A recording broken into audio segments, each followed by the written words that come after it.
Hi guys, this is your Kuya Red at gusto ko lang sabihin sa'yo kung ikaw itong taong ito nahihirapan sa situation mo. A lot of question in your mind na minsan nahihirapan ka na at naguguluhan ka na. Like sasabihin ng iba, di ba hindi ka naman iyakin? Di ba matapang ka naman?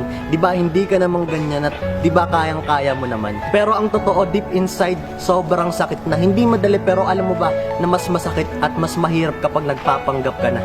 Tang salitang kaya ko to mag-isa, which is hindi naman talaga kasi ang mindset mo ayaw mong makita kanila na mahina ka. Pero at the end of the day, kapag pinilit mong kayanin ang hindi mo naman kaya, ikaw lang din yung masisira. Gusto kong i-emphasize sa'yo yung salitang hindi naman ikaw yan kasi yung tunay na ikaw, yung hindi nagpapanggap. Hanap ka ng taong dadaling ka sa tama, lalong-lalo na yung dadaling ka kay Lord. At ang pinaka-importante, lapit ka kay Lord at isurrender mo kung ano yung pinakamasakit sa'yo. Maniwala ka, gagaan yung pakiramdam mo.